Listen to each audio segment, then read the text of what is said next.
Au niveau du cinéma, on a appréhendé la question des matériaux innovants de la construction sous le double angle des performances environnementales d'une part et les performances techniques des matériaux de construction d'autre part. Alors, le fait de prendre ces deux axes ne veut pas dire qu'on les oppose, mais qu'on va essayer de trouver le meilleur compromis en fonction de l'utilisation et des besoins que l'on a des matériaux de construction aujourd'hui.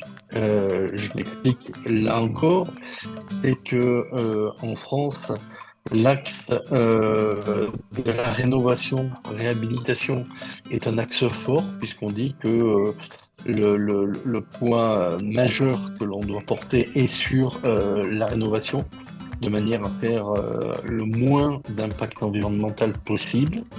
À l'échelle de la planète, le dernier forum mondial bâtiment-climat a montré que ça ne s'applique pas à l'ensemble des territoires et qu'il y a des territoires sur lesquels il y a un besoin effréné de construire en construction neuve. Donc, si l'on veut de manière très générale, c'était le problème, la double approche rénovation, construction neuve est à appréhender. C'est dans cet esprit-là que nous travaillons au niveau du CERN.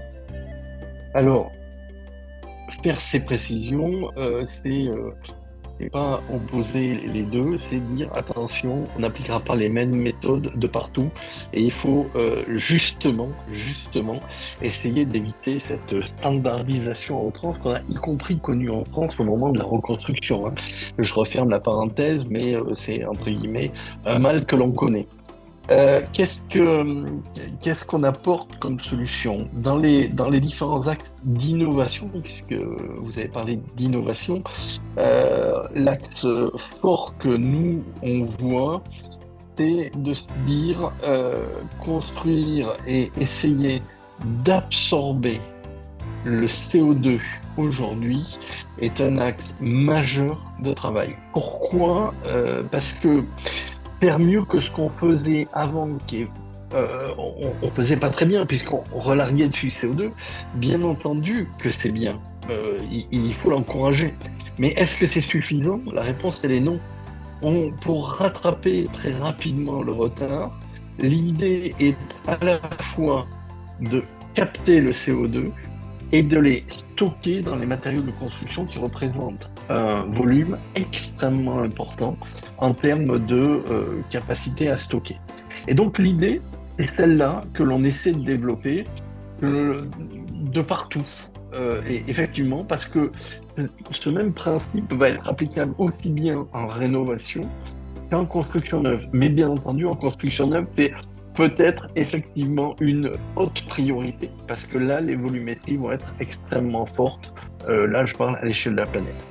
Donc, la valorisation des matériaux biosourcés issus de la biomasse, donc les matériaux biosourcés issus de la biomasse sont valorisables dans les matériaux de construction et répondent à une partie de la question de la disponibilité des matériaux et du stockage du CO2.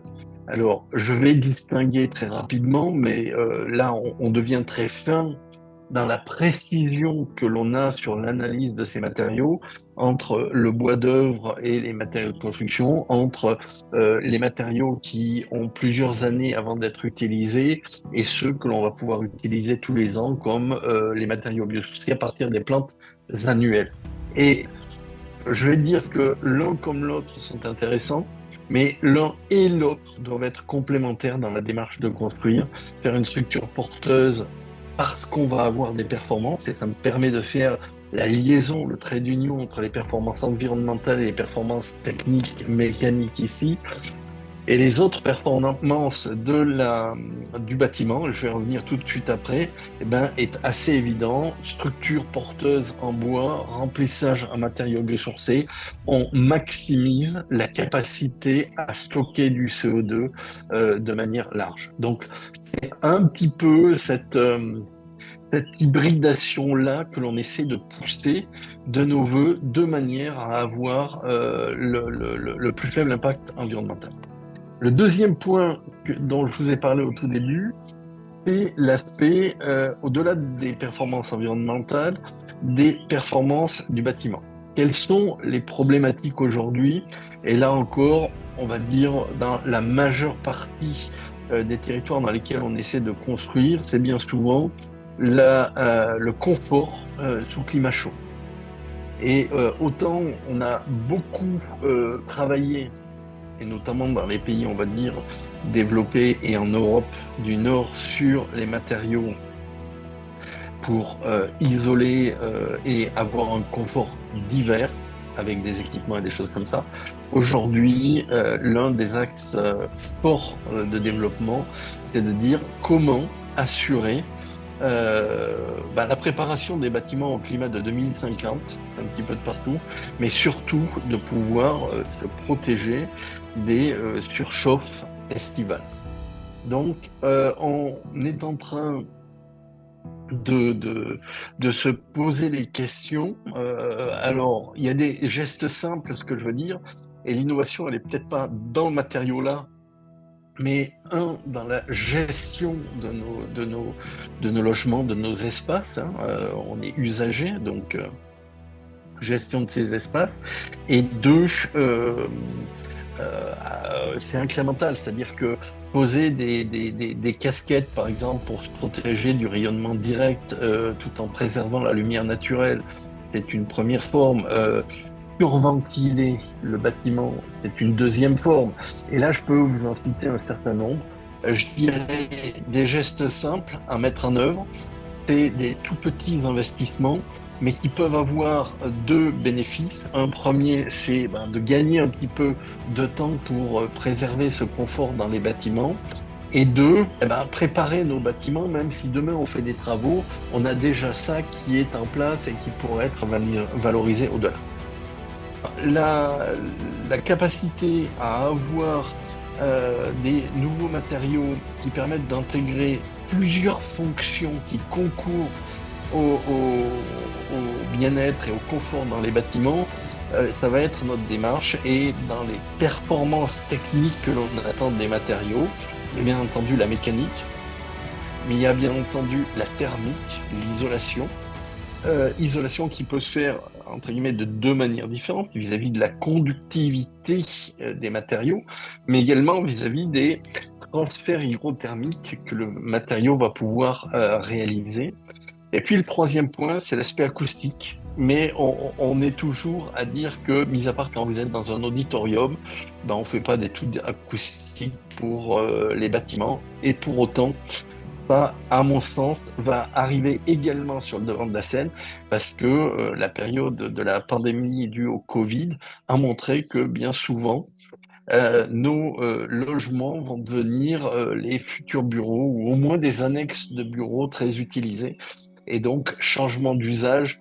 Je fais aussi référence à la transformation démographique que vit beaucoup de pays, pas uniquement les pays développés, beaucoup de pays, etc., etc. Donc, il y a besoin d'avoir une meilleure connaissance, une meilleure maîtrise, une meilleure utilisation des matériaux, des bons matériaux pour le coup, et qui développent des bonnes performances. Et les matériaux biosourcés ont cet autre avantage-là que d'être en fait constitué d'une porosité à échelle différente et qui va permettre pour quelqu'un qui maîtrise les phénomènes, et si on est capable de mettre l'ingénierie derrière, va optimiser l'absorption acoustique, l'isolation thermique, tout en préservant suffisamment de résistance mécanique. C'est ça que l'on essaie de faire. Et le dernier point sur lequel je voulais insister, c'est que quand on a la performance environnementale, les performances techniques, mécaniques, thermiques, hygrothermiques avec les transferts et acoustiques, si ce matériau il doit faire 3 fois le tour de l'Europe pour venir jusqu'à chez vous, on restera aussi avec ce handicap-là.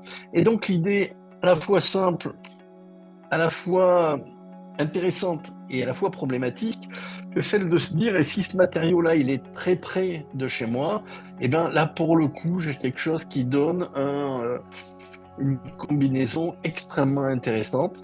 Et donc, au CEREMA, nous travaillons pour essayer de faire émerger des filières industrielles de matériaux biosourcés locaux qui évitent à la fois la spéculation des matériaux, à la fois les transports des matériaux, à la fois la variabilité du coût, en ayant une très bonne ingénierie à la base. Je crois que c'est le challenge numéro un du CEREMA sur cette thématique.